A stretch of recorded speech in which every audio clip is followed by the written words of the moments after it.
It's the mother of all broken promises. That's what Angus Taylor, our federal shadow treasurer, Cayman Islands Angus, that's what he says about the Stage 3 tax cuts.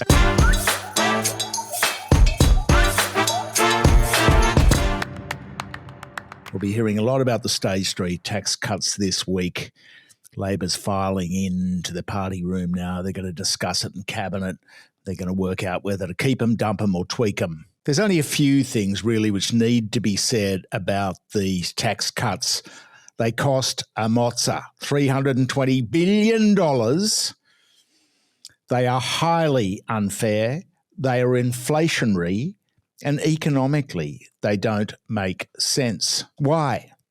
Why would you give a whole lot of money to wealthier Australians during a cost of living crisis when low-income Australians are struggling to pay their rent and put food on the table? Why would you inject a whole lot of liquidity into the economy, spending money for the rich, pocket money for the rich, $9,000 apiece, tax relief, when inflation is a problem and it can only make inflation worse? What's going on? Well, the answer is it is an election promise. Promises. You got to keep them or you get nailed by the coalition media. And so it is that Albo has to decide what to do, whether to get skewered by the coalition media, by News Corp and Nine, etc., and a whining opposition under Peter Dutton and Angus Taylor, Cayman Islands Angus. That's all. That's what's going to happen. Labor knows all about Stage 3. They know it's inflationary. They know it doesn't make economic sense to spend $320 billion right now. They know it's unfair. They know that the right thing to do as they file into their meetings today is to junk the Stage 3 tax cuts or radically overhaul them to make them fairer. Raise, for instance, the tax-free threshold for lower-income Australians. Now, it looks as though, if you're reading the tea leaves of the drops to the morning newspapers, that there will be some kind of compromise which allows Albo to say, I have kept my promises, and doesn't leave enough room for the opposition to smash him while making them fairer. They know, all these politicians and all these journalists championing the tax cuts, that they personally, individually, each one of them will get another $9,000 in the kick if they pass the tax cuts package as is. ScoMo's package, of course. They know that the journalists and policymakers and business lobbyists, they'll all be getting $9,000, and they're going to scream blue murder if they don't get their money. Even if they make one tiny tweak which affects that money, even if they make it a little bit fairer, this promise, it's time for Albo to stand up anyway and do a spot of leadership, to say the obvious, to say what a Labor PM should be saying. We are governing for Labor. We are governing for all Australians, not just the elite, which benefits from these tax cuts. Now, things have changed since ScoMo brought this unfair policy. Yes, it was a policy he voted for at the time as part of a broader package which gave relief to lower income workers. But when things change, sensible people change their minds. This is logic. This is fairness. This is good government, and things have changed. We've been getting a bit of a tickle up from some Labor rusted-on sort of nut jobs on social media saying, oh, you're trotting out coalition talking points because you're not backing Albo to the hilt. Well, it's hardly our job to back Albo to the hilt.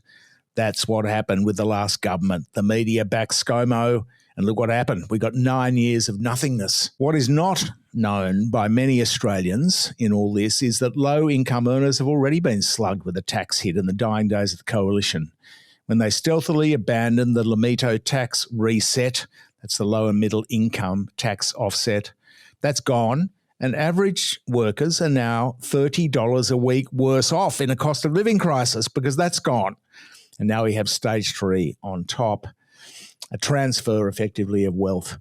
The right decision is doable, but it requires leadership and courage. And to be fair to the government, they have done a heck of a lot to push through legislation. They said they would. to keep their promises. You can check out the ABC's excellent election promise tracker. We'll provide the link here. Quite a bit of it is debatable, mind you, such as the Transparent Federal Anti-Corruption Commission. Yes, they have brought in the NAC, the National Anti-Corruption Commission, but has anybody heard boo about the NAC? Has anybody know what's going on? No, that's because it is not transparent. So we like to call it the SNAC, the Secret National Anti-Corruption Commission. So typically, politics is the business of compromise. But if the coalition was still in office, we'd be running around with clubs and 2 bits of wood to start a fire. We'd be back to the feudal system, maybe. That's egging it a little bit, but nothing much will have changed. So things have to move on. There needs to be decent, fair reform, and we'll probably know the outcome later today. But the point of this is that it is likely to be a compromise, and there is a lot more needed, as we have chronicled here on many occasions, more on anti-money laundering reform. Well, something after 16 years of promises there. More to dump the CGT tax relief, which drives property prices up. More on the Airbnb mafia, easy reforms to be made there. Negative gearing, which hits the budget harder as rates rise, billions now that interest rates have risen. More, as David Pocock said today, because we now live in a world where it is easier to buy your second house than your first house. That's what Pocock had to say. Words of wisdom there.